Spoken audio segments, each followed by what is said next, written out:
Welcome to V-lrn, Virtual Learning Network. This is session number 2, Parts of Speech of Let's Learn English. Parts of speech. In this we will learn about a sentence and its formation. A family called sentence and its members. We can compare a sentence with a family. A family has its members. A sentence also has its member. It's just like a family. The members of the family of a sentence are words.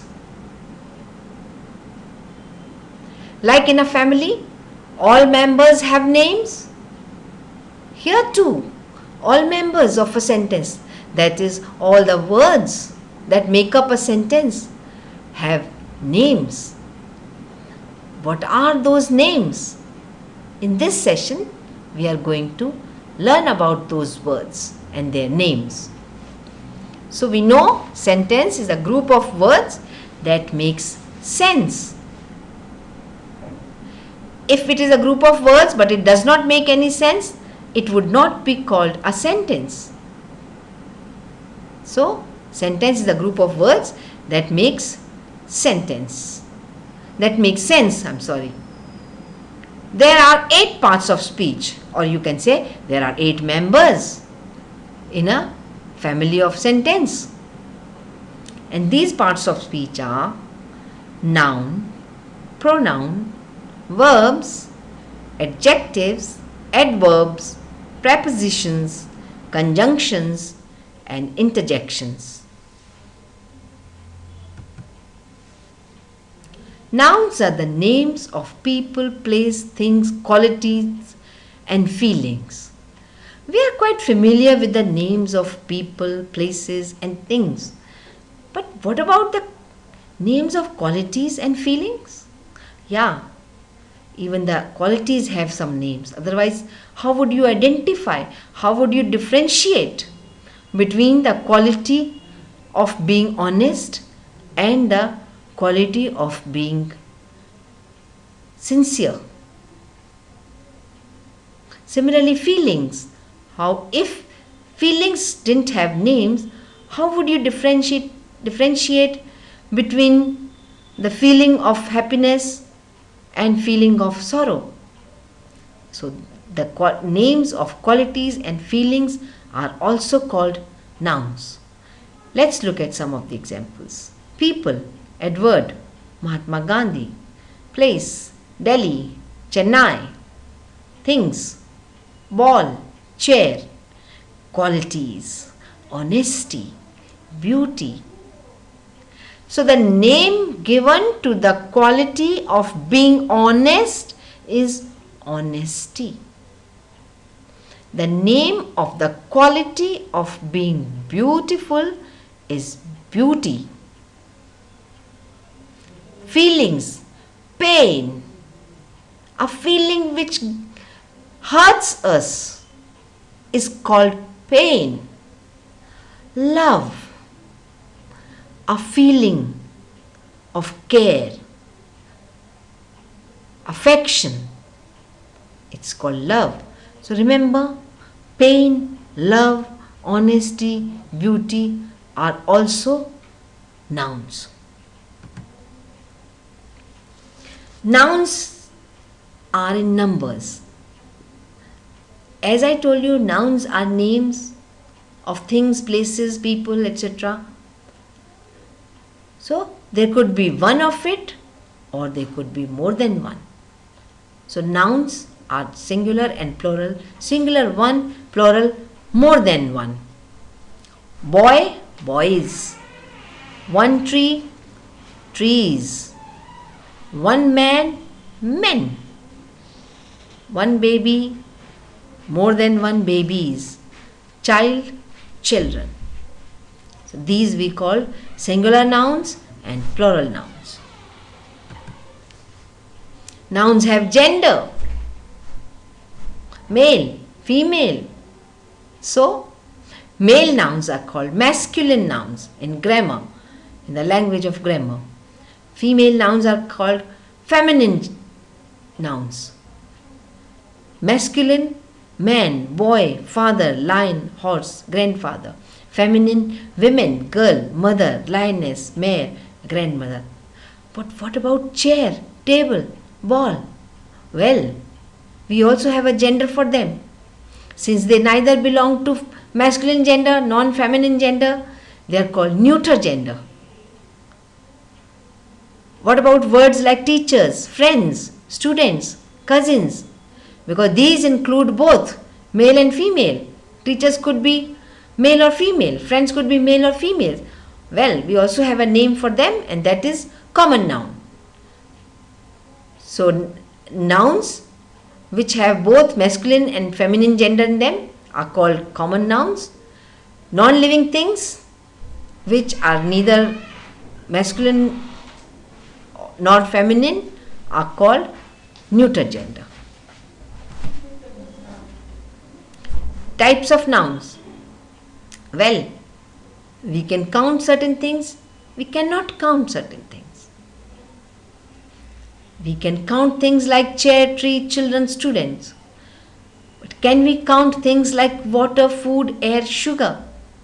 No. So, there are countable nouns and there are uncountable nouns which cannot be counted. Like water cannot be counted. Food cannot be counted. Air cannot be counted. So we have countable nouns and uncountable nouns. Remember, uncountable nouns are always treated as singular. Water is cold. Food is tasty. Air is everywhere. Sugar is sweet. But countable nouns, if it is just one, is singular. But if it is more than one, plural. Then we treat it as a plural noun. Next part of speech is pronouns. By the name itself, you have an idea that pronoun has something to do with nouns and what it is. Okay. So pronouns are words that are used in place of noun. When we use a noun, we cannot go on repeating that noun. We need to replace that noun with another word. And the word that replaces a noun in a passage or in a paragraph is called a pronoun. Some pronouns are I, me, mine, myself, you, your, yours, he, his, him, she, her, hers, we, our, us, they, them. So, these are the words, pronouns are the words that replace nouns in a paragraph or in a passage. Coming to verbs, action words, words that denote action, and their name in grammar is verbs. So verbs are words that denote action.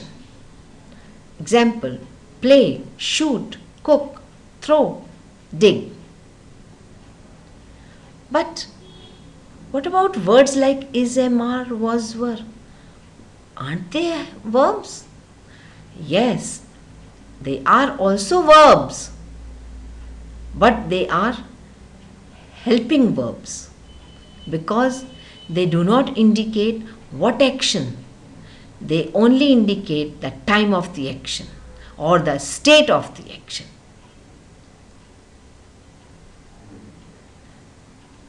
These words are called helping verbs. So, is, am, are, was, were, will be, has, have, had, do, does, did. These are helping verbs. They assist the main verb. They help the main verbs. They are also called auxiliary verbs in grammar.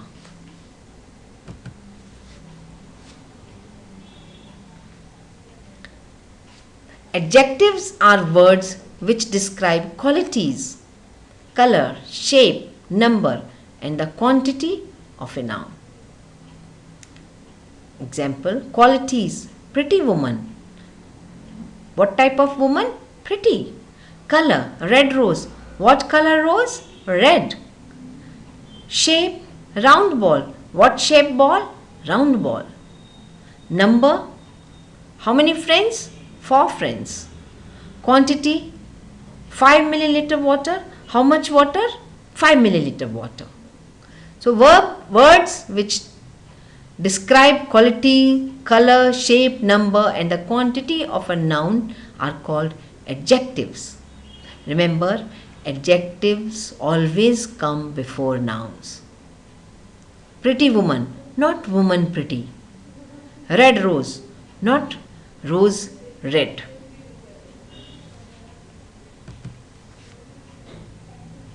Adverbs.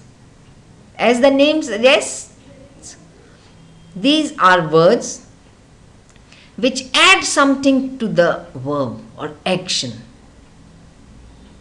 That means they tell something about the action. Adverbs are words which describe the quality, place or time of an action.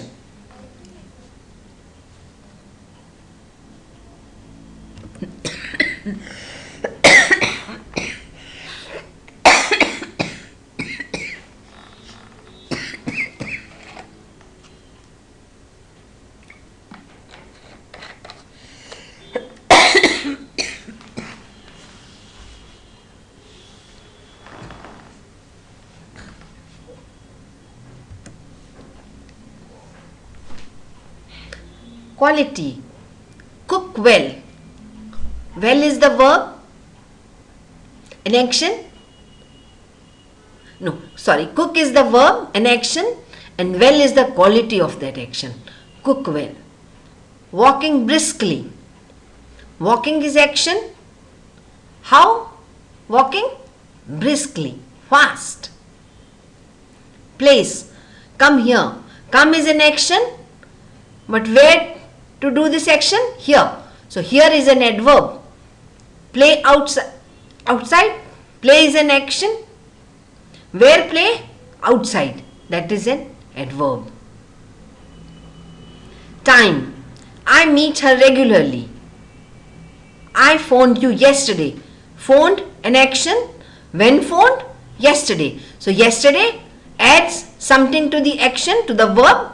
So yesterday is an adverb. Adverb of time, because it tells us the time. Play outside. Play, an action. But play where? Outside. Where the action should happen? Outside.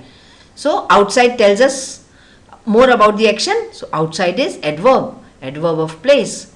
Quality, of course. Cook well. Walking briskly. Shout loudly. Work sincerely. Work hard. Run fast. So these are called adverbs. Coming to prepositions. Prepositions are small words that are positioned before a noun to indicate the relationship between them. These words are on, in, at, of, from, with, by, behind, under, over, below, above, across, in front of, into, onto, beside, between, near, and opposite. Remember, these words are always positioned before a noun and hence the name prepositions. Preposition. Their position is pre-noun, before the noun. So that's why they are called prepositions and they indicate the relationship between them. These are small words but very important. Without prepositions, a sentence is incomplete and incomprehensible. We cannot understand what is being said. Well, coming to another part of speech, another member of the family, sentence family, conjunctions. Conjunctions are words that are used for joining or linking sentences. Sometimes we link two sentences and make it into one sentence. But to link these two sentences, a word is used, and that word is called conjunction. We'll see how we can link two sentences with these words. Some of the conjunctions are if, but, and, because, so, therefore, otherwise, when, while, since, as, until, unless. Let's see how they link two sentences. Jessie wanted a new purse. Jessie could not afford it. These are two separate sentences, and we have linked those two sentences with but. Jessie wanted a new purse, but she couldn't afford it. Gwen lost her temper in class and the teacher sent her to the office. So Gwen lost her temper in class, the teacher sent her to the office. We have joined these two sentences using the word and. If you make noise, I will punish you. You make noise, I will punish you. Two separate sentences. But with if, I have joined these two sentences. If you make noise, I will punish you. So these are conjunctions, and they are very important because they link sentences. In fact, we can link more than two sentences also using various conjunctions, and that we shall do in later sessions. Some words are used to express sudden feelings or emotions. Remember exclamatory sentences. Wow! Oh no! So, to express emotions and feelings, we use some words which are called interjections, because they come in between a sentence, before or after. Joy, hooray! Grief, alas! Surprise, oh, what? Approval, bravo, pain, ah, no. Interjections make a language beautiful, interesting. Otherwise, a language would be very dry. That's why interjections are used. So, in this session, we learnt about all the members of a sentence family, which is called parts of speech in grammar, their functions, and how they are used. That is all in today's session. Thank you. Happy learning, V-learning.